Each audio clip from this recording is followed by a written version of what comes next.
This program is for discussion purpose only. Business Plus TV or any of our anchor does not bear any responsibility or liability towards the content.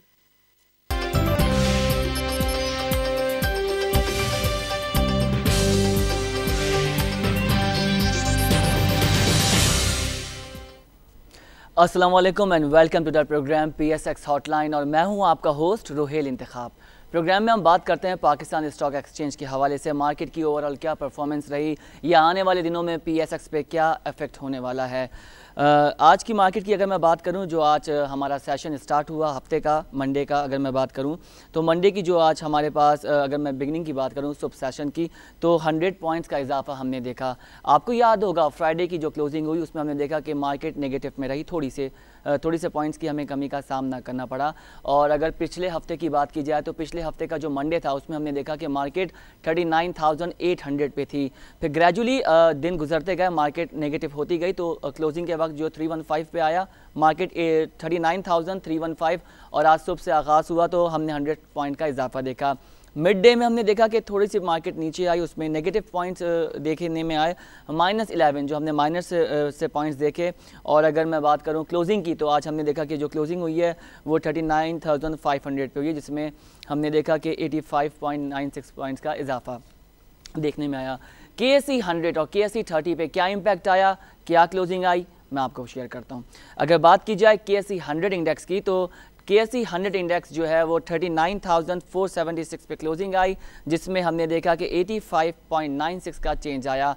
High level की बात करूं तो market का जो high level रहा वो 39,500 रहा और लो लेवल जो रहा वो 39,378 रहा। अगर बात की जाए KSE 30 इंडेक्स की, तो KSE 30 इंडेक्स की जो क्लोजिंग हमारे पास आई वो आई 22,633 और उसमें हमने देखा कि 75 पॉइंट्स का इजाफा हमने पॉजिटिव देखा, जो हमने मार्केट में देखा। हाई लेवल हमने देखा कि 22,658 और लो लेवल 22,557 रहा। ये तो बात हो गई KSE 100 और KSE 30 की। अब बात करेंगे ऑल शेयर्स इंडेक्स क्या रहा। आप अपनी स्क्रीन पर भी देख सकते हैं ऑल शेयर इंडेक्स जो रहा वो 26,301 रहा, जिसमें पॉजिटिव हमने देखी कि पॉइंट्स की इंक्रीज हुआ, जो हुआ 36.25 और हाई लेवल रहा 26,317, लो रहा 26,233.49। ये तो फैक्ट्स एंड फिगर्स की बात कर ली। अब बात करेंगे कंपनीज़ की, देखेंगे किन कंपनीज़ में कितना बिजनेस हुआ। ओवरऑल जो कंपनीज़ आज हमने ऑब्जर्व करी वो करी 353, जिसमें हमने देखा कि इंक्रीज़ आया। एडवांस जो हुआ 174 कंपनीज़ में हुआ, डिक्लाइन 159 कंपनीज़ में हुआ और there is no change in 20 companies, जिसमें हमने कोई चेंजेस नहीं देखी, जो न्यूट्रल रहीं। ये तो बात हो गई कंपनीज़ की। अब बात करेंगे हम वॉल्यूम मिलियन शेयर्स की। अब बात करेंगे कि कौन सी कंपनीज हैं जिसके वॉल्यूम मिलियन शेयर्स क्या रहे। KSE 30 की मैं बात करूं तो 52.63 million shares, KSE 100 99.80 volume million shares, all shares जो रहे 199.41 मिलियन शेयर्स। ये तो बात हो गई मिलियन शेयर्स की। अब बात करेंगे उन कंपनीज़ के टॉप वॉल्यूम लीडर्स के। आज कंपनी से कौन से ऐसे वॉल्यूम्स हैं जो कंपनीज़ हैं जो अपने वॉल्यूम के हिसाब से टॉप लीडर्स रहीं। के इलेक्ट्रिक को आपने देखा होगा कि वो अपने जो है वो टॉप वॉल्यूम के हिसाब से 1 to 5 में रहती है। आज वो नंबर 1 पे रही है, उसने दीवान सीमेंट को रिप्लेस किया है। अगर के इलेक्ट्रिक की बात करूँ 25.71 मिलियन शेयर्स उसका रिकॉर्ड हुआ है। Dewan cement 19.87, bank of Punjab 16.36, Dewan Salman 12.33, Soneri bank limited 10.53। ये तो वो कंपनीज हो गई जिनके आपने वॉल्यूम्स देखे, वो टॉप वॉल्यूम लीडर्स रहे। अब बात कर लेते हैं उन कंपनीज़ की, उन ऐसी कंपनीज़ की कि जिनके शेयर प्राइस आज प्रॉफिट में रहा। तो सबसे पहले रफान मेज़ की हम बात करेंगे। 200 उसका शेयर प्राइस इंक्रीज़ रहा। ये बड़ी अच्छी हमने देखा कि रफान मेज़ जो है पहले वो डिक्लाइनिंग पोजीशन पे था, लाइक के वो अपने टॉप लूजर्स की पोजीशन में रहा था और ये आहिस्ता आहिस्ता ग्रेजुअली उसने जो है वो आज टॉप गेनर्स की जगह बना ली और एक बहुत ज़्यादा हमने चेंज देखा उसके शेयर प्राइस में। Bata Pakistan 100, Siemens Pakistan 38, Indus motor company 22.09, Shezan international 15.00। ये तो बात हो गई टॉप गेनर्स की। अब बात करेंगे ऐसी कौन सी कंपनीज हैं जिनके शेयर प्राइस जो है वो कम रहा। टॉप लूजर्स यूनिलीवर फूड्स 271.99, दथल industry 12.90, Feroz sons laboratory 10.47, Thal limited 7.84, best way cement 7.82। Best way cement का आपने देखा कि वो पहले काफ़ी नीचे था, वो आहिस्ता आहिस्ता वो भी अब टॉप लूजर्स की नंबर 5 पोजीशन पर आ गया। ये तो आज सारी मार्केट की सूरत हाल हमने आपके सामने रख दी। अब आज बात करेंगे कि मार्केट में किन कंपनीज ने बिज़नेस किया, क्या हुआ, और मार्केट में आज बात होगी सिक्योरिटी कमीशन के हवाले से। जो सिक्योरिटी कमीशन है पाकिस्तान का, तो उस हवाले से मार्केट में हम देखेंगे क्या रूल्स इम्पोज किए गए हैं, क्या मज़ीद चेंजेस आएगी, और इस हवाले से डिस्कशन जारी रहेगी। कैपिटल मार्केट में कितनी चेंजेस है, अब क्या फ्यूचर मज़ीद कैपिटल मार्केट का होगा, उसमें क्या वर्किंग होगी। इंटरनेशनली भी हम बात करेंगे। हमें ज्वाइन किया है डॉक्टर गौहर रसूल ने, जो हेड ऑफ इंटरनेशनल मार्केट हैं। Sir welcome to the programme. Sir सबसे पहले मार्केट के हवाले से बात करेंगे, मार्केट की जो आज आप परफॉर्मेंस हुई उस पर आप update. I think compare to Friday, like you said it yourself, आज का सेशन रिलेटिवली बेहतर था। मार्केट सुबह पॉजिटिव नोट पे खुली, बट ड्यूरिंग मिड सेशन में जाके अगेन हम देख रहे हैं कि वॉल्यूम्स के अंदर काफ़ी मतलब वॉल्यूम्स काफ़ी श्रिंक हो गए हैं, इतना टर्नओवर मार्केट के अंदर आ नहीं रहा है। एक तो रिजल्ट सीजन भी अपना चल रहा है इस वक्त, और फर्दर शॉर्ट टर्म में ट्रिगर्स की कमी है मार्केट के अंदर। कोई ऐसे पोटेंशियल ट्रिगर्स दिख नहीं रहे फौरी तौर पे जिसकी वजह से मार्केट के अंदर इंक्रीज मोमेंटम हम देखें या वापस मार्केट 40,000 की तरफ जाना शुरू करे। खुशाइन बात यह है कि जो फ्राइडे का लो जो मार्केट ने हिट किया था और पिछले हफ्ते हमने कंसोलिडेशन फेज देखा था, उससे मार्केट आज रिलेटिवली थोड़ा निकली है। बट पिछले मंडे को भी ऐसी परफॉर्मेंस थी, मार्केट ओवरऑल प्लस थी, but at the end of the week जाके हमने देखा कि ओवरऑल डिक्लाइनिंग ट्रेंड देखा गया था वीक में। अभी भी हम कुछ ज़्यादा बुलिश नहीं है, बिकॉज वॉल्यूम्स के अंदर हमें कुछ सिग्निफिकेंट सर्ज नहीं आया आज तो, बल्कि 100 इंडेक्स का वॉल्यूम फ्राइडे के सेशन से काफ़ी सिग्निफिकेंटली कम था। मेन रीज़न उसमें था कि फ्राइडे को के इलेक्ट्रिक ने बहुत हैवी वॉल्यूम किया था, ऑलमोस्ट 88 मिलियन शेयर्स का टर्नओवर था, जो कि ऑन अ नॉर्मल डे पूरे एक्सचेंज का वॉल्यूम 100 इंडेक्स का वॉल्यूम जो होता है वो 80-90 मिलियन होता है ऑन एन एवरेज डे। तो एक स्टॉक का इतना वॉल्यूम ट्रेड कर देना definitely it was very positive, और आज भी उसमें काफ़ी हमने देखा वॉल्यूम लीडर्स ही रहा, लेकिन प्राइस के अंदर इतना सिग्निफिकेंट चेंज नहीं आया। इसके अलावा अगर हम देखें तो बाकी सेशंस में बाकी सेक्टर्स में मिक्स रिस्पांस मिला। ऑयल एंड गैस चूँकि रिलेटिवली फ्राइडे से थोड़ा बेहतर चल रहा है, ऑयल एंड गैस में जो सबसे मेजर बूस्ट आया है वो आया है कि फ्राइडे को जो जॉब्स डेटा आया है यूएस का, वो काफ़ी इनकरेजिंग था, एंड इसकी वजह से आज सुबह से ऑयल एंड गैस कोई ये नहीं कह सकते कि बहुत ज़्यादा रैली कर रहा है, बट वो जो हमने एक डिस्कशन किया था पिछली दफ़ा भी कि 40 के आसपास इसमें सपोर्ट है, इट इज़ वर्किंग सो फार, अभी तक वो होल्ड कर रहा है उन लेवल्स को।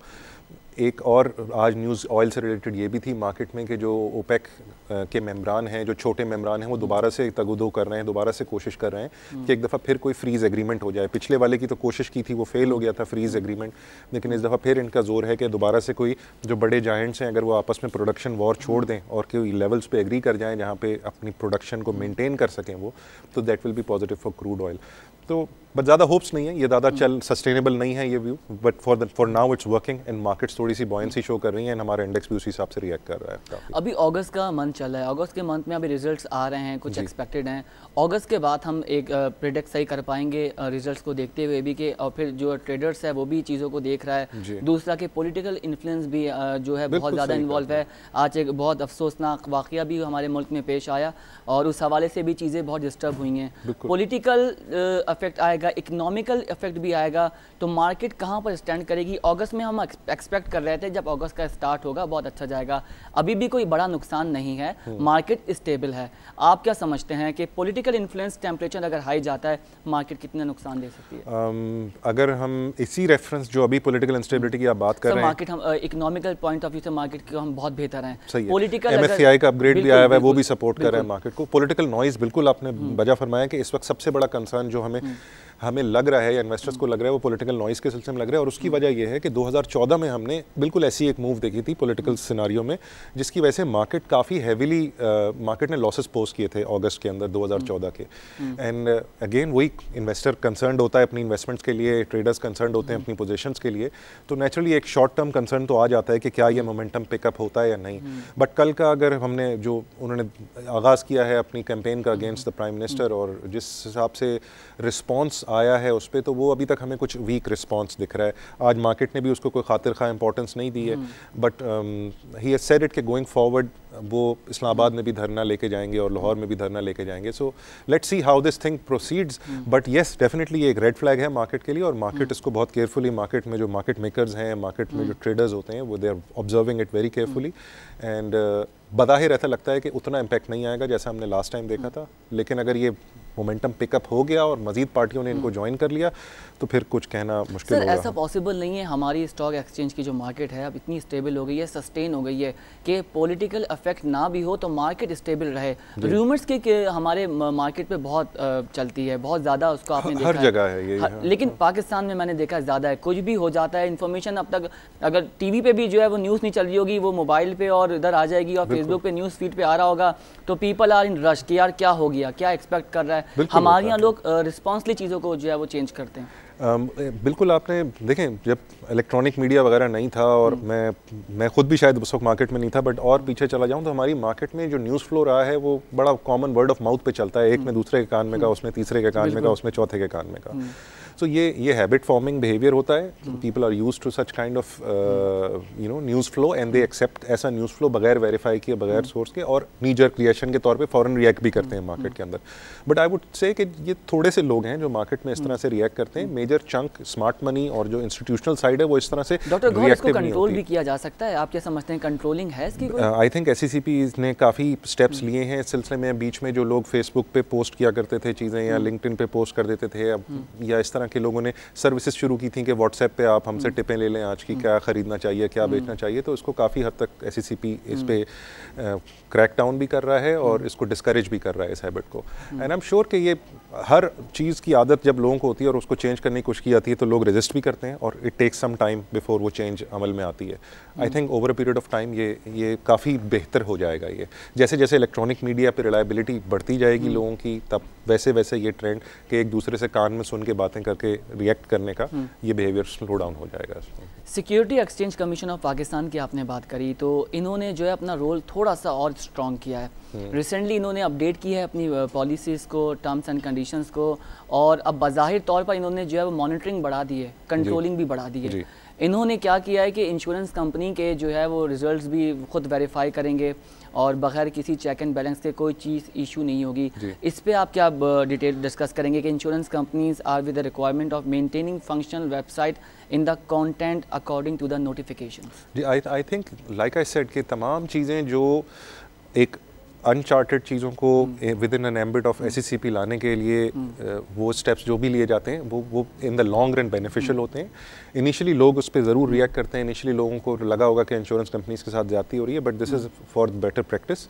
आई थिंक इसी तरह का एक स्टेप इन्होंने रियल स्टेट के सिलसिले में लिया है कि रियल स्टेट की जो कंपनियां हैं उनको भी अपने एम्बिट में लाना चाह रहे हैं ताकि उनको स्टैंडर्डाइज किया जा सके उनकी प्रैक्टिस को, उसमें वो रेवेन्यूज़ या वो चीज़ें जो लोगों की, वो इन्फॉर्मेशन जो लोगों, वो रेवेन्यू जो कलेक्ट नहीं होता गवर्नमेंट के लिए और वो इन्फॉर्मेशन जो लोगों तक पहुँचती नहीं है उसको भी थोड़ा सा स्ट्रीमलाइन करना है।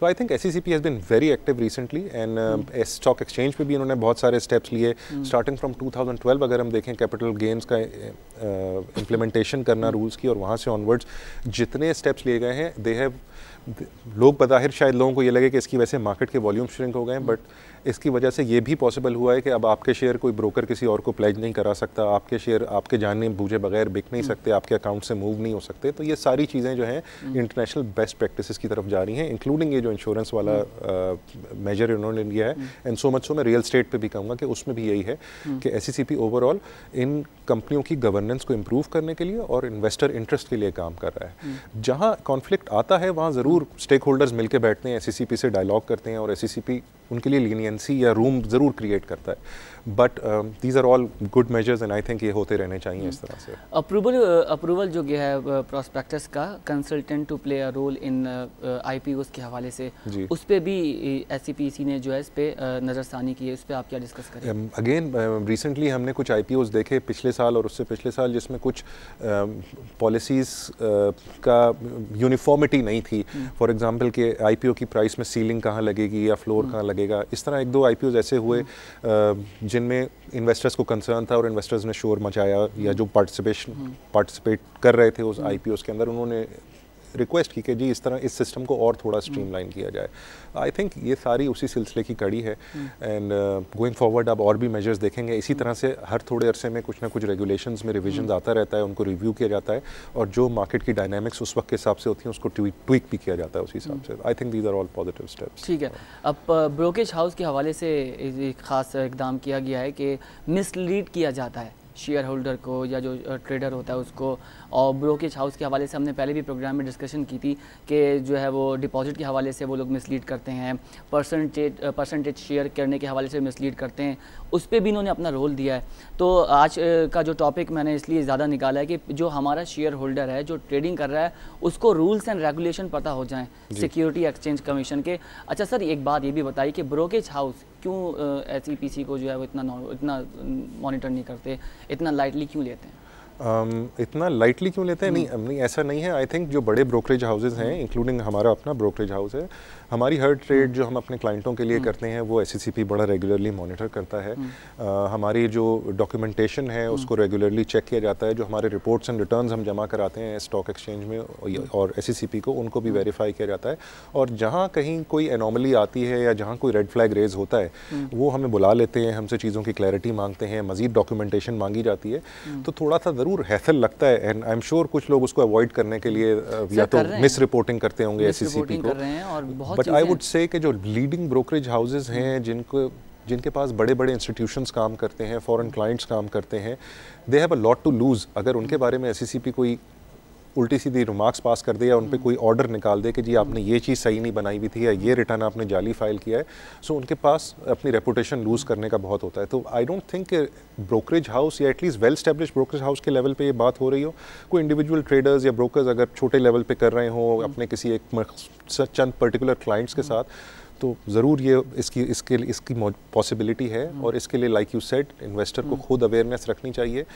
बड़ी सिंपल सी चीज़ है कि इवन अगर आप स्टॉक्स ट्रेड कर रहे हैं तो आप अपनी गट इंस्टिंक्ट पे या लोगों के कहने सुनने पे ना करें, बल्कि उस प्रोसेस को पूरा समझें। प्रोसेस समझना सिर्फ ये नहीं है कि अकाउंट कैसे खुलता है और शेयर कैसे बेचा जाता है, बल्कि जिस कंपनी के शेयर खरीदे जा रहे हैं वो क्यों आप खरीद रहे हैं, उसमें आपको क्या अपसाइड दिख रही है, does that even make sense to your mind, and when you get answers to all these questions then you take a decision. But generally हमने देखा है कि चलते फिरते शेयर खरीद लिए, चलते फिरते शेयर बेच लिए, इसने कह दिया उससे सुन लिया, ये बिहेवियर इट लीड्स टू इस किस्म की एनॉमलीज जो होती हैं मार्केट में। बट सबसे बड़ा फैक्टर ये है कि ये सारी प्रैक्टिसेस जो थी 2007 और 8 में काफ़ी ज़्यादा कॉमन थी और उस वक्त से लेके अब तक SECP has crack down on it very aggressively और काफ़ी हद तक कर्टेल कर दिया इन हैबिट्स को। तो मैं नहीं समझता कि at this point in time जो बड़े या वेल नोन ब्रोकर्स हैं वो इस तरह की कोई एक्टिविटी कर रहे हैं मार्केट के अंदर। डॉक्टर गौर, ब्रोकेज हाउस के जो CEOs हैं और जो वहाँ के लोग हैं उन्होंने कुछ अपनी पॉलिसीज़ भी बनाई हुई हैं। उन्होंने कहा है कि ज़्यादा इन्वेस्टमेंट करेंगे तो अकाउंट खुलेगा लाइक 1 लाख और 1.5 लाख से मिनिमम इन्वेस्टमेंट से हम आपका अकाउंट नहीं खोल सकते, वो डिपॉजिट आपका हमारे पास रहेगा। और जब जो है विड्रॉ करना चाहें डिपॉजिट तो उसमें इतना टाइम क्यों लग जाता है? क्या ऐसा तो नहीं है कि ब्रोकेज हाउस वाले उसी पैसे को आगे यूज़ कर रहे हैं, उससे प्रॉफिट जनरेट कर रहे हैं? इस पे भी पाबंदी लगा दी गई है, इस पे भी पाबंदी लगा दी गई है। और कुछ अर्सा पहले काफ़ी ब्रोकर्स को इस सिलसिले में नोटिस भी मिले कि जी वो क्लाइंट से पैसा लेते थे और कहीं और डिप्लॉय किया होता था उन्होंने। Same goes for the fact कि क्लाइंट के शेयर जो ब्रोकरेज हाउस में पड़े होते थे उनको कहीं और प्लेज करा दिया जाता था। This is not possible any more. अब SECP ने बड़ा क्लियरली स्टेट किया हुआ है कि ब्रोकर्स जो हैं वो ईमेल पे या थ्रू डाक कंफर्मेशन देंगे क्लाइंट्स को, कोई भी एक्टिविटी उनके अकाउंट में होती है उनको। नॉट ओनली दैट के ब्रोकर के लेवल से बल्कि CDC लेवल से भी जब उनके अकाउंट्स में शेयर मूव इन करते हैं या मूव आउट करते हैं तो उनको SMS पे भी अलर्ट्स आते हैं, एक मंथली या क्वार्टरली रिपोर्ट आती है SMS ईमेल पे कि जी आपकी ये एक्टिविटी रही है। सो आई थिंक इस हैबिट को कंट्रोल काफ़ी हद तक करने की कोशिश की गई है। अगर खुद कोई इंडिविजुअल इंटरेस्ट ना ले रहा हो चीज़ों में या लेड बैक उसका एटीट्यूड हो और इन चीज़ों को मॉनिटर ना करता हो तो उसके साथ ये हादसा हो सकता है, ये इंसिडेंट हो सकता है। But as a common practice ये अब नहीं रहा। This is not happening any more. अगर जहाँ तक आपने ताल्लुक बात की कि इन्वेस्टर के अपने पैसे वापस करने में ब्रोकरेज हाउस टाइम लगा रहे हैं, तो मेरी ऐसे इन्वेस्टर्स को एडवाइस है कि they should write away change their brokerage house. और अगर वो उनसे कोई मिनिमम अमाउंट भी मांगते हैं विच स्टेज लॉक्ड तो वो भी गलत है, प्रैक्टिस है। हम फॉर एग्जांपल कुछ रिटेल क्लाइंट्स होते हैं जो छोटा काम करते हैं उनके ऊपर रिस्ट्रिक्शन लगा दी जाती है कि जी कम से कम 5 से 10 हज़ार रुपये में आपका अकाउंट खोलेगा। बट वो 5 से 10 हज़ार या 20 हज़ार जो भी लिमिट है वो क्लाइंट की अपने पैसे होते हैं। क्लाइंट उससे इन्वेस्टमेंट डिसीजंस ले सकता है, इन्वेस्टमेंट कर सकता है उसको, लेकिन ज़ीरो अमाउंट से नहीं आ सकता। ठीक है। सो ये जो आपने बात की, अगर ये हो रहा है तो मेरी आपके प्रोग्राम देखने वाले भी जो इन्वेस्टर्स हैं उनसे भी रिक्वेस्ट है कि ऐसे ब्रोकरेज हाउस को इन्फॉर्म करें, SECP को इन्फॉर्म करें, और अगर ये सब भी नहीं करना चाहते तो फौरी तौर पे अपना ब्रोकरेज हाउस कम से कम चेंज कर लें इस मौके। Very right. अच्छा, अब इंटरनेशनली बात की जाएगी। ठीक है, इंटरनेशनल ख़बर ये है कि अफ़गानिस्तान ने, ये मुझे बहुत बुरा लगा कि पाकिस्तानी रुपीस की ट्रेडिंग क्राइम दे दी है। This is quite bad. अगर हम यहाँ पे अगर अफगानिस्तान में कोई ट्रेडिंग कर रहा है, हम तो इस तरह की कोई पॉलिसी जारी नहीं करते। अगर भारत से हमारे ताल्लुकात अच्छे नहीं है लेकिन भारतीय करेंसी पे हमने कोई बिजनेस ये चीज़ बहुत ही मुझे बुरी लगी, because being a Pakistani, being a nation, being a citizen of Pakistan, इस चीज़ को आप कहाँ देखते हैं कि मतलब पाकिस्तानी करेंसी को इंटरनेशनल लेवल पे ये खबर जारी करना, ग्लोबली इसका इम्पैक्ट कितना बुरा जा रहा होगा। और उन्होंने कहा है कि वाज़े तौर पर कि अगर आपने पाकिस्तानी करेंसी में ट्रेडिंग करी, बिजनेस ट्रेड किया तो वो क्राइम है। मेरी नज़र से नहीं गुजरी लेकिन लेटेस्ट इसकी ये खबर है। काफ़ी डिस्करेजिंग न्यूज़ है एज़ फार एज़ पाकिस्तान और अफगानिस्तान के पॉलिटिकल ताल्लुकात भी जो हैं, और जो ऑलरेडी ना हालात का कुछ अच्छे नहीं चल रहे हैं अफगानिस्तान के साथ, और कोशिश की जा रही है कि उसको इम्प्रूव किया जाए। तो I think this is a hurdle from that perspective कि वो उस इम्प्रूवमेंट को जिसके लिए स्टेप्स लिए जा रहे हैं उसमें रुकावट बनेगा ये। अगर ऐसा स्टेप लिया गया है तो पाकिस्तान को the government should definitely intervene और इसको रिजॉल्व कराना चाहिए। टिट फॉर टैट नहीं करना चाहिए। ऐसा नहीं कि हमने भी अफगानी करेंसी पे पाबंदी लगा दी, बल्कि जो भी डिप्लोमेटिक मेजर्स हैं उन और इवन स्टेट बैंक लेवल पे अगर चीज़ों को लेके जाना है और आगे डायलॉग प्रोसीड करना है तो उसको सर किस बात पे लगा दी? अगर आप कंपेयर करें अफगानिस्तान की इकोनॉमी और पाकिस्तान की इकोनॉमिक में ज़मीन आसमान का फ़र्क है, तो आप अगर हमारी करेंसी का वहाँ ट्रेड बंद कर देंगे तो हमारी इकोनॉमिक पे कोई खातिर खा इफेक्ट आएगा और ना वो लोग बस हमें तकलीफ इस चीज़ की हुई कि ग्लोबली हमारा इमेज ख़राब कर दिया। ठीक है, जैसे यहाँ पर हम it does look like a political move. आपने बिल्कुल सही कहा कि एक सियासी मूव है जिसका मकसद डिफेम करना ही है और तो कोई नहीं हो सकता। इस सिलसिले में मैं तो यही समझता हूँ कि अगर ऐसा स्टेप लिया भी गया है तो गवर्नमेंट को फौरी तौर पे इन्वॉल्व हो के जो कंसर्न्ड अथॉरिटीज़ हैं उनके थ्रू इसको एड्रेस करना चाहिए। However long it takes it should be resolved. इसको रिजॉल्व सर वहाँ के तो इस तरह की खबर आना इसका मतलब ये है कि उनकी जो गवर्नमेंट है वो इसमें इन्वॉल्व होगी। ठीक है, वहाँ की गवर्नमेंट जो है वो अपने कंट्री में रह के पाकिस्तान के ख़िलाफ़ कुछ बात करते हैं, अक़वाम मुत्तहिदा में जाकर कुछ बोलते हैं, और अगर कहीं मुलाकात हमारे प्राइम मिनिस्टर से होती है तो ऐसे मिलते हैं जैसे कोई बात ही नहीं थी। तो यही this itself is indicative of the fact कि आपस में कुछ रंजिशें हैं। डॉक्टर गौहर एक ब्रेक लेंगे, ब्रेक के बाद कंटिन्यू करेंगे। Don't go anywhere, we will be right back, stay with अस।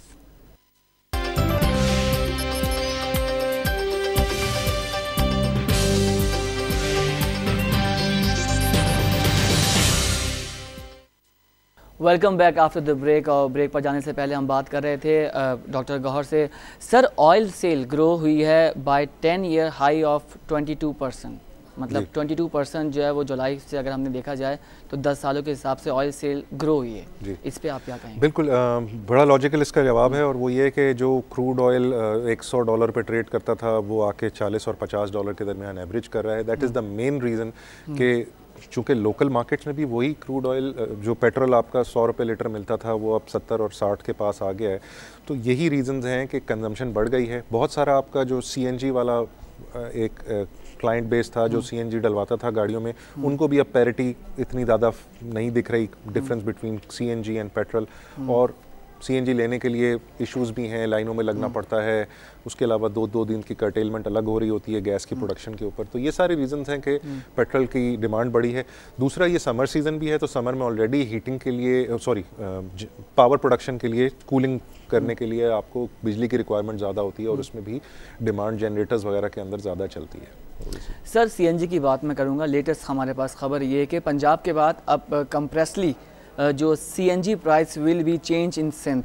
अब यहाँ पर उन्होंने ये किया है कि स्टैंडर्ड मेजरिंग यूनिट जो है वो चेंज कर दिया उन्होंने litres in seat of KGs. अगर इन सीट ऑफ केजीज की मैं बात करूँ तो जो CNG will be sold by ₹48.20 in seat of ₹66.5 पर लीटर। जी, इस पे आप क्या कहेंगे? ये प्राइसेस हाई तो नहीं करिए? नहीं, ये प्राइसेस हाई नहीं क्योंकि बल्कि 6 पर लीटर एडिशनल अमाउंट जाएगा। पहले आप उसको बाय वेट चेक कर रहे होते थे, अब बाय वॉल्यूम उसको चेक कर रहे हैं। बस फर्क इतना सिर्फ इसमें है, कंज्यूमर को किसमें ज्यादा फायदा रहेगा? कंज्यूमर को कोई फर्क नहीं पड़ेगा। कंज्यूमर के एंड पे ऐसा नहीं है कि पहले सस्ती थी और अब महंगी हो गई है। मेजरिंग यूनिट चेंज करने से सर कुछ तो इफेक्ट आएगा। हाँ, लेकिन प्राइस को भी उसी हिसाब से एडजस्ट किया गया है। क्वांटिटीज डेफिनेटली कम होंगी, इसीलिए प्राइस को नीचे लाया गया है कि अगर 1 किलो में आपको लेट से पहले 1.25 लीटर मिल जाती थी तो अब आपको 1 लीटर ही मिलेगी, तो 1 लीटर की प्राइस इतनी बनती है उसके साथ। अवाम इसको क्या मतलब ये तो नहीं समझ रहे कि प्राइस चेंज इस तरह से नहीं सोचा जा सकता। This is just an adjustment of the measuring unit.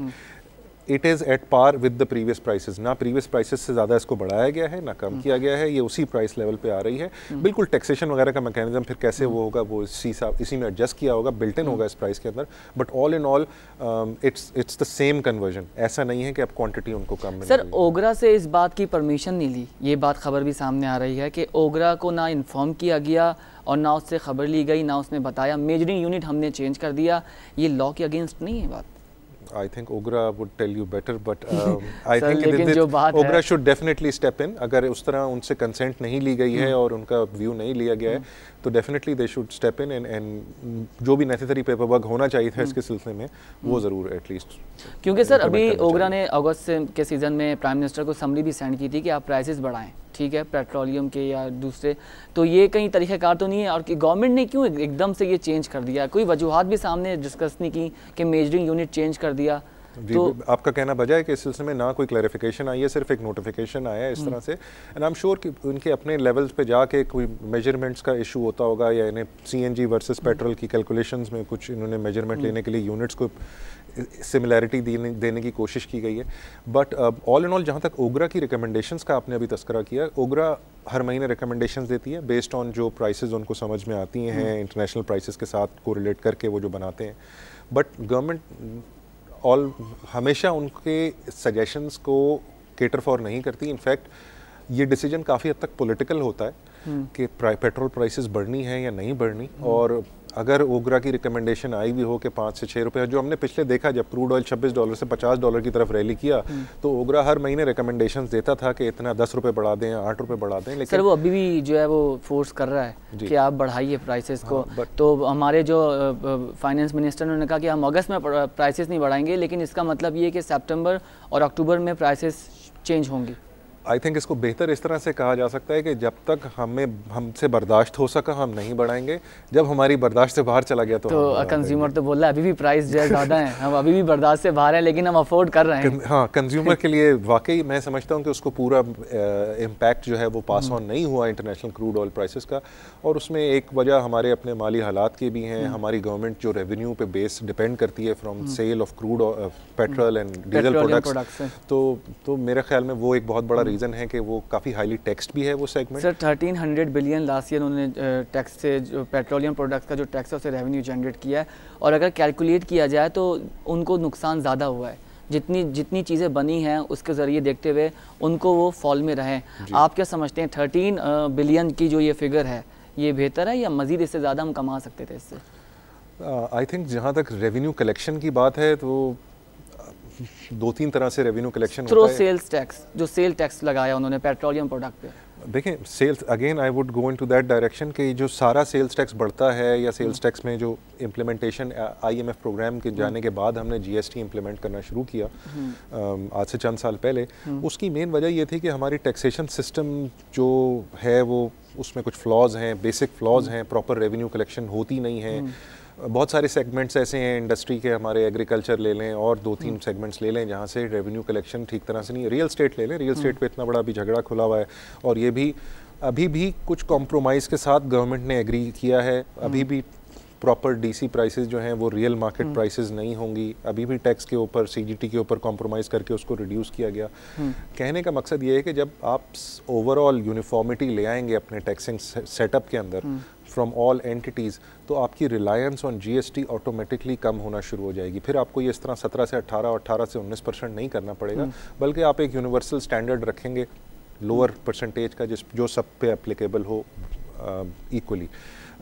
I think overall reforms की बहुत मेजर ज़रूरत है FBR के डिपार्टमेंट में with respect to collection of revenues. जो बंदा नेटवर्क के अंदर है, टैक्सेशन सिस्टम के अंदर, उस पर तो जोर पूरा गिरता है, लेकिन जो सिस्टम से बाहर है उस पर नहीं गिरता। फॉर एग्जांपल एक शख्स इनकम टैक्स अगर नहीं देता है, वही सारे सेल्स टैक्स वगैरह तो दे रहा है, इट्स समझ में आती है कि this is how he is contributing to government revenues, लेकिन मैं इनकम टैक्स भी दे रहा हूँ और मैं सेल्स टैक्स भी दे रहा हूँ, ये तो ज़्यादती है सीरियसली। सो इसको इस लेवल पे जाके यूनिफॉर्मिटी लाने की चीज़ों को ज़रूरत है कि जहाँ भी इनकम जनरेट होती है, वेदर वो एग्रीकल्चर से हो रही हो या रियल स्टेट से हो रही हो, it should B tax just like एक सैलरीड पर्सन की तनख्वाह टैक्स होती है। उसको मिलने से पहले उसका टैक्स कट जाता है, हर महीने उसका टैक्स कटता है, लेकिन बिजनेसमैन में अगर वो अपनी इनकम हाइड करना चाहे वो कर सकता है। प्राइवेट प्रैक्टिशनर भले वो लॉयर हो, डॉक्टर हो, अगर वो अपनी इनकम हाइड करना चाहे वो अपनी इनकम हाइड कर सकता है। ये जो रूम मिलता है लोगों को अपनी इनकम हाइड करने का और सफ़ेद को काला करने का, ये रूम कम करना है आपने, इसको श्रिंक करना है, अपने सिस्टम्स को अपग्रेड करना है, बेहतर करना है। एंड आई एम श्योर कि फिर गोइंग फॉरवर्ड ये जीएसटीज़ पे रिलायंस वगैरह आपकी काफ़ी हद तक कम हो जाएगी। अच्छा, अभी आईएमएफ को हमने गुड बाय कर दिया according to the prime minister कि अब हमने जो भी इंस्टॉलमेंट थी, जो कर्जा लिया था वो पूरा हो गया। सर, कर्जा लेने से पहले इन्फ्लेशन, कर्जा मिलना पूरा हो गया है, हाँ, अभी वापस करना है। अभी अब पता नहीं, हाँ, अब ऐसा तो नहीं है कि अगले साल फिर ये बोल दें कि जो है वो हुकूमत का खजाना खाली हो गया है, दोबारा कर्जा चाहिए। एनीवे, कर्जा वापस करने के लिए अब कर्जा ले रहे हैं। तो अब इन्फ्लेशन रेट को आप क्या देखते हैं? वो तो कर्जा जब मिला था हमें तो हम गवर्नमेंट ने बढ़ाया था, अब ये जो है उन्होंने जो है वो पेमेंट्स वगैरह सारी क्लियर कर दी according to the prime minister note, ठीक है। उसके बाद इन्फ्लेशन रेट में कोई कमी नहीं देखेंगे हम, उसको इंक्रीज ही होगा, तो बराह रास्त चेंज तो आएगा ना सर उस पर? इन्फ्लेशन रेट का मैं समझता हूँ कि कर्जे से इतना ताल्लुक नहीं है जितना सर उन्होंने उसी की वजह से सेल टैक्स बढ़ाया है, डिफरेंट टैक्सेस इम्पोज किए, बिकॉज अभी इसके पैसे भी देने हैं, तो वो सारी चीज़ें अफेक्ट तो हुई हैं डिफरेंट चीज़ों पे। मैं उसी तरफ आ रहा हूँ, मैं कह रहा हूँ कि जो आपकी इन्फ्लेशन लो रही पिछले 1-2 साल में, उसमें सबसे बड़ा क्रेडिट अगर किसी एक स्टैंड अलोन फैक्टर को दिया जाएगा तो वो इंटरनेशनल क्रूड ऑयल प्राइसेस है कि इंटरनेशनल क्रूड ऑयल प्राइसेस इतनी नीचे आ गई कि जो एक नॉर्मल आप इन्फ्लेशन में ट्रेंड देखते हैं क्रूड ऑयल प्राइसेस की वजह से या पेट्रोल की प्राइस देखें, जब पेट्रोल महंगा होता है तो वो हर चीज़ पे आके, वो आलू भी आपका महंगा होता है, वो आटा भी आपका महंगा होता है और चीनी भी आपकी महंगी होती है, बट वो पेट्रोल जो 100 से आके 70 पे आया है, तो इसकी वजह से आपका एक जो इंक्रीज का रेट था कि 6-7% आप हर साल इंक्रीज कर रहे हो, तो आइडियली तो हमने डबल फिगर्स में भी देखा है कि 10% तक इंक्रीज की है इन्फ्लेशन, लेकिन वो काफ़ी ज़्यादा श्रिंक हो गया। दूसरा ये था कि जो बेस इफेक्ट होता है कंपेयर टू प्रीवियस ईयर, इन्होंने अपना बेस इफेक्ट रिवाइज किया गया था, जिसकी वजह से भी एक इन्फ्लेशन पे सबड्यूड इफेक्ट आया और इन्फ्लेशन उतनी तेज़ी से नहीं पड़ी, but that cycle is now over. Crude oil prices भी हम देख चुके हैं कि बॉटम आउट हो गई हैं और दोबारा रैली की है उन्होंने 50 की तरफ, फिलहाल $40 पर ट्रेड कर रही हैं, बट आउटलुक यही है कि the worst is probably over. हम बाकी कमोडिटीज़ में भी सिमिलर ट्रेंड देख रहे हैं, कोल वगैरह के अंदर, गोल्ड हमने देखा है काफ़ी सिग्निफिकेंट रैली किया है, बट देन गोल्ड एक अलग कहानी है, वो एक सेफ हेवन स्टेटस वाला आता है, बट ओवरऑल अगर देखा जाए स्टील के अंदर इंप्रूव प्राइसेस ऊपर गई हैं, कोल की प्राइसेस ऊपर गई हैं, पेट्रोल क्रूड ऑयल की प्राइसेस ऊपर गई हैं, सो ये एक इन्फ्लेशन का जो डाउनवर्ड ट्रेंड था, I think that is over now pretty much.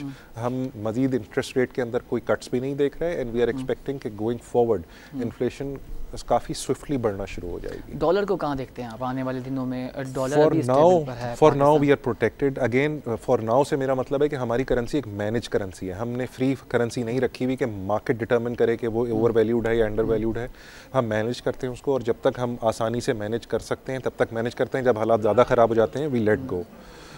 I am of this view कि ये ऑन एन एवरेज 5% के करीब आपकी सालाना डिवैल्यूएशन हो सकती है, but for now it seems कि आपके पास बाहर से एड्स भी आ रही हैं, आईएमएफ के प्रोग्राम में भी आप सक्सेसफुली चल रहे हैं, जो रिकमेंडेशन उन्होंने दी हुई हैं आपको, आप उनको फॉलो भी करते हैं, सो आपको पैसा आता रहेगा बाहर से एड की सूरत में, आप काफी सीपैक भी है, तो आई थिंक कि रुपी पे फौरी तौर पे कोई प्रेशर नहीं है, स्विंग्स जरूर आते रहेंगे 2-4 रुपए 5 रुपए के अंदर, but I don't see any devaluation, but fundamentally speaking we can devalue 5% के करीब इस साल। आईएमएफ के साथ हम कुछ देख रहे हैं बिकॉज सीपैक का यहाँ प्रोसेस हो रहा है सर, तो ऐसे कुछ इतलात तो नहीं है कि आने वाले दिनों में आईएमएफ फिर जो है मदाखलत करे या खुद प्रपोजल जारी करे कि अगर आपको चाहिए, क्योंकि हमारे मुल्क में तो हमेशा एक मसला रहा है कि पैसे की कमी रही है, वसाइल नहीं है, बकौल हमारे जो हुक्मरान हैं वसाइल नहीं है, पैसा नहीं है। अगर सीपैक को रोका गया सर कितना नुकसान होगा? नहीं, आई थिंक सीपैक के इम्प्लीमेंटेशन में अगर कोई, वो अंग्रेजी में कहावत है you are your own worst enemy, तो अगर सीपैक नहीं हुआ तो हमारी वजह से नहीं होगा, कोई बाहर की फोर्सेस उसको डिरेल करने के लिए नहीं बैठी। हमने ये ज़रूर देखा है कि इंडिया ने एक हद तक ज़रूर, जब इनिशियली अनाउंसमेंट हुआ था तो काफ़ी ह्यू एंड क्राई मचाया, इंटरनेशनल मीडिया पे भी गए कि ये गलत है, ऐसा नहीं होना चाहिए और पाकिस्तान डजंट डिजर्व दिस, जो भी उनके स्टांस था, but overall I think CPEC is a major development for Pakistan, it will be a major source of FDI and China will be your major FDI contributor for the next few years. जहाँ तक IMF की ताल्लुक है, इस चीज़ को समझने की ज़रूरत है कि आईएमएफ कोई जंगी इदारा नहीं है जो मुल्कों पे आके कब्जा कर लेता है, हमारे अपने हालात पॉलिसीज भी तो वो उसने तो नजरसानी की हुई ऐसे मुल्कों पर जिनको जरूरत होती है पैसों की। लेकिन सर आप खुद कशकोल लेके जाते हैं IMF, यही बात मसला वहाँ से शुरू होता है। This is the first time in the history कि हम प्रॉपरली हमने उनका जो लोन्स लिए हैं उसमें उस प्रोसेस के अंदर, क्योंकि एक बड़ा लोन था, $6 बिलियन का लोन था, इसको over a period of years दिया गया और इसके दरमियान ये भी कहा गया कि आप सर्टन इम्प्लीमेंटेशन करेंगे रूल्स एंड रेगुलेशंस की और सिस्टम्स को बेहतर करेंगे। काफ़ी हद तक इन्होंने जहाँ जहाँ ये कर सकते थे अकोमोडेट, इन्होंने IMF को अकोमोडेट किया है और जहाँ IMF थोड़ा सा ज़्यादती कर रहा था या अनफेयर हो रहा था और या इनको लग रहा था कि पॉलिटिकल माइलेज में इनको लॉस होगा, इन्होंने वो स्टेप्स नहीं लिए हैं। But going forward we believe कि ये अभी भी IMF के अंडर सुपरविजन रहेगा पाकिस्तान, बिकॉज अभी लोन पे बैक करना है और जब तक आप IMF की रिकमेंडेशंस पे अमल करते रहेंगे, बाकी लेंडर्स इन द वर्ल्ड जो हैं वो आपको इज्जत की निगाह से देखेंगे कि चलो इसकी रिलायबल हिस्ट्री है, ये लोन लेता है, तरीके से वापस करता है, जो रिकमेंडेशंस कही जाती हैं इसको ये उनको इम्प्लीमेंट करता है। So that will also be another factor कि हम नहीं देख रहे कि गोइंग फॉरवर्ड रुपी पे कोई इतना सिग्निफिकेंट प्रेशर आएगा, बिकॉज आपकी लेंडिंग चलती रहेगी यहाँ से, नहीं तो और बहुत सारे वेन्यूज़ हैं, IFC है, ADB है, पेरिस क्लब है, आई डोंट नो और कहाँ से हो सकता है। और फिर हम इन्वेस्टमेंट्स भी देख रहे हैं कि जो गवर्नमेंट की पॉलिसीज़ हैं इसकी वजह से इन्वेस्टमेंट्स आ रही हैं, तो ये लोन्स की रिक्वायरमेंट भी आपकी कम हो जाती है उसी हिसाब से। डॉक्टर गौहर, एनालिस्ट कहते हैं कि पाकिस्तान में इतने वसाइल अल्लाह ने दिए हैं कि हमें ज़रूरत नहीं किसी से कुछ मांगने की। माशाल्लाह यहाँ पे सब कुछ और इतना अच्छी क्वालिटी का है कि हमें एक्सपोर्ट करनी पड़ती हैं चीज़ें जिससे हम ज़्यादा पैसा हमारी गवर्नमेंट टैक्स के थ्रू कमा रही होती है। आपको क्या लगता है कि आने वाले दिनों में पाकिस्तान की इकनॉमिक कहाँ पर होगी? बिकॉज अभी हम बहुत अच्छी पोजीशन पर हैं। आपने MSI का शुरू में जिक्र किया, US के एम्बेसडर भी आके बैलरिंग कर रहे हैं पाकिस्तान स्टॉक एक्सचेंज में, और ये बहुत अच्छा साइन है। पाकिस्तान की किसी भी तारीख में अगर बात की जाए तो इकनॉमिक कंडीशन जो बहुत नीचे से ऊपर आई हो, स्टेबल हुआ हो और उसका स्टॉक एक्सचेंज जो है वो सस्टेन हो गया। और हमारे जो, अगर मैं 2007 और 8 की बात करूं, हमने वो फेज़ भी देखा पाकिस्तान स्टॉक एक्सचेंज का कि हमारा फ्लोर फ्रीज भी हुआ था। आपको क्या लगता है कि दिसंबर, अगर मैं इस साल की बात करूं, दिसंबर तक हम सस्टेनेबल पोजीशन पर हैं? अगर पॉलिटिकल इन्फ्लुएंस नहीं आता तो हम और आगे भी जाते हैं और बेहतरीन रकम करते हैं KSE 100 का। आपको आने वाले दिनों में क्या लगता है इकोनॉमिकल सिचुएशन, अगर ये जो प्रोजेक्ट्स अंडर डेवलपमेंट हैं, CPEC हो गया और दूसरी चीज़ें हो गई, अगर ये प्रोसेस नहीं होती हैं, अगर गवर्नमेंट चेंज होती है तो क्या होगा पाकिस्तान के? देखें, गवर्नमेंट चेंज होने का मतलब ये नहीं है कि वो सारे प्रोजेक्ट्स या वो सारी पॉलिसीज जो पाकिस्तान के लिए प्रोसेस नहीं कर पाती। मैं बिल्कुल उधर ही आ रहा हूँ कि अगर देखें फौरी तौर पे तो गवर्नमेंट चेंज नहीं हो रही, हमें नहीं लग रहा कि गवर्नमेंट चेंज हो रही है। सर कि पाकिस्तान में कुछ भी हो सकता है, लेकिन हम स्पेकुलेशन कर रहे हैं ना अभी, तो स्पेकुलेशन के लिए हमारे पास रीजन होना चाहिए। हमारे पास अभी कोई रीजन नहीं है डाउट करने का कि गवर्नमेंट सस्टेन नहीं कर सकेगी, बल्कि हमने over a period of last 2-3 years में देखा कि गवर्नमेंट ने वर्स्ट से वर्स्ट टाइम, पिछला धरना जो था वो भी गवर्नमेंट ने सस्टेन किया, जिस वक्त बहुत ज़्यादा लोगों का ओपिनियन था कि शायद ये गवर्नमेंट खत्म हो जाए और सर्वाइव ना कर सके। लेकिन गवर्नमेंट तो वही थी, पिछले साल की बात करूंगा, लेकिन प्राइम मिनिस्टर चेंज हो गया था 4 साल बाद। नहीं, मैं तो धरने की बात कर रहा हूँ, मैं तो करंट नवाज शरीफ की बात कर रहा हूँ। तो Nawaz Sharif sahab as a prime minister I think will continue his current tenure, and अब ये मेरी ज़ाती राय है, जिस तरह से चीज़ें चल रही हैं उसमें बज़ाहिर लग रहा है कि they might even get another tenure, अगर जिस तरह से इनकी रिमार्केबल परफॉर्मेंस रही है, इकॉनमी से रिलेटेड, इवन पॉपुलैरिटी से भी रिलेटेड अगर आप देखें तो जो कंपटीशन था वो भी काफ़ी हद तक वाइप आउट हो गया है या बैकफुट पे चला गया है, और बज़ाहिर ऐसा लग रहा है कि ये इस रिजीम की जो पॉलिसीज़ हैं ये जारी रहेंगी। दूसरी बात आई है, लेट्स से वर्स्ट के सिनेरियो में गवर्नमेंट चली भी जाती है, टॉपल भी हो जाती है किसी भी वजह से, हम उसमें नहीं जा रहे कि क्या वजूहात होती हैं, तो भी एज लॉन्ग एज ज़ाती ख़जाने ना भरे जाएं और जो मुल्क के लिए अच्छी पॉलिसीज उनको जारी रखा जाए, आई सी नो रीज़न कि ये इकॉनमी अच्छा नहीं करेगी और ये इकॉनमी बैकवर्ड वापस डाउनवर्ड जाना शुरू हो जाए। The way I foresee things, I think ये गवर्नमेंट के स्टेप्स बहुत अच्छे हैं, खुशाइन हैं, और इसमें हमें मिलिट्री सपोर्ट भी हासिल है। मतलब एक पूरा आप समझें कि कंसेंसस बना हुआ है ऑफ ऑल स्टेक होल्डर्स के कुछ करना है, बेहतर करना है इस मुल्क के साथ, इस मुल्क की माशी हालात के साथ भी और लोगों के हालात के साथ भी, जो कि हम लॉ एंड ऑर्डर की सूरत में भी देख रहे हैं। नॉर्दर्न एरियाज़ में जो ऑपरेशन, नॉर्दर्न एरियाज़ तो नहीं बट ये KPK के अंदर जो मिलिट्री ऑपरेशन ट्राइबल एरियाज़ के अंदर चल रहा है वो भी, और कराची की अपनी law and order situation, I think I would rather be hopeful than doubtful, और मुझे लगता है कि गोइंग फॉरवर्ड चीज़ें बेहतर ही होंगी। अब प्राइम मिनिस्टर की लोग इतनी तनकीद करें, लेकिन एक काम अच्छा हुआ जो हमने खुद मॉनिटर किया कि नवाज शरीफ साहब के आते ही पाकिस्तान की इकनॉमिक्स हमेशा बेहतर रही है जी। दूसरी चीज़ों पर डिस्कशन ना ही करें बिकॉज हम तो इकोनॉमिक्स की बात करेंगे, तो नवाज शरीफ साहब के हमारे जो प्राइम मिनिस्टर हैं इनकी ये एटलीस्ट ये है कि ये बिजनेस पॉइंट ऑफ व्यू से मुल्क के लिए सोचते हैं। इवन इसाक डार के सिलसिले में कहूँगा the finance minister he has done a remarkable job in the last couple of years, और बहुत सारे स्टॉक एक्सचेंज की परफॉर्मेंस आप देख लें, फॉरेन इन्वेस्टर्स का पाकिस्तान में रुझान देख लें। मैं अगर अपने ही एम्बिट में रहते हुए देखूं चीज़ों को, तो मेरे हिसाब से काफ़ी बड़े बड़े स्टेप्स सीपैक इटसेल्फ जो चाइना के साथ पाकिस्तान गवर्नमेंट ने किया है, ये रुपी पे कंट्रोल, ये फिर डार साहब का कमाल है कि वो रुपी जो 109 110 तक चला गया था इनकी गवर्नमेंट के आते ही उसको कंट्रोल किया, वापस 98 पे लेके गए। वेदर ये सही था या गलत था हम इस चीज़ों में नहीं पढ़ेंगे, बट हमें ये ज़रूर कह सकते हैं कि ओवरऑल डायरेक्शन सही है एक पॉलिसीज़ की, गवर्नमेंट की, और जिस तरफ हमारी इकॉनमी जा रही है। लेट्स होप कि ये it stage this way. Concerns तो बहुत होते हैं, कंसर्न्स ग्लोबल भी होते हैं। चाइना के अंदर मसला आया था तो पिछले साल अगस्त में हमारे यहाँ भी प्रॉब्लम शुरू हो गया था। फेडरल इंटरेस्ट रेट हाइक की बात हुई थी तो फॉरेन नेट सेलर बन गए और माल डालना शुरू किया, तो बेचते चले गए माल। उसके बाद कई thank you doctor Gauhar, program का वक्त खत्म हो रहा है, तो इंशाल्लाह अभी बातें बहुत नहीं करने की, बहुत क्वेश्चंस भी थे। इंशाल्लाह it was a really a nice session with you. Doctor Gauhar Rasool ने बहुत अच्छी हमारे साथ गुफ्तगू की और बताया कि पाकिस्तान स्टॉक एक्सचेंज में आने वाले दिनों में क्या होने वाला है और क्या प्रिडिक्ट कर रहे थे। हमने बात की ऑयल को लेकर कि ऑयल के पे जो है वो क्या चेंजेस हुई हैं, हमने टैक्स की बात करी और डिफरेंट कमोडिटीज़ की बात भी हमने करी। सिक्योरिटी एक्सचेंज कमीशन इन पाकिस्तान के हवाले से जो रोल था वो भी मैंने आपको बता दिया, क्योंकि बहुत सारी क्यूरीज आ रही थी हमारे PSX हॉटलाइन का जो हमारा ईमेल है उस पर कि ब्रोकेज हाउस डैमेज कर रहा है हमारा ट्रस्ट बिकॉज ऑफ डिपॉजिट जो हम देते हैं, फिर उसको अदा करने में। इन्होंने बड़ी अच्छी बात बोली कि ऐसा नहीं है कि कमीशन एक्सचेंज इन पाकिस्तान उस पर पूरी मॉनिटरिंग कर रहा है।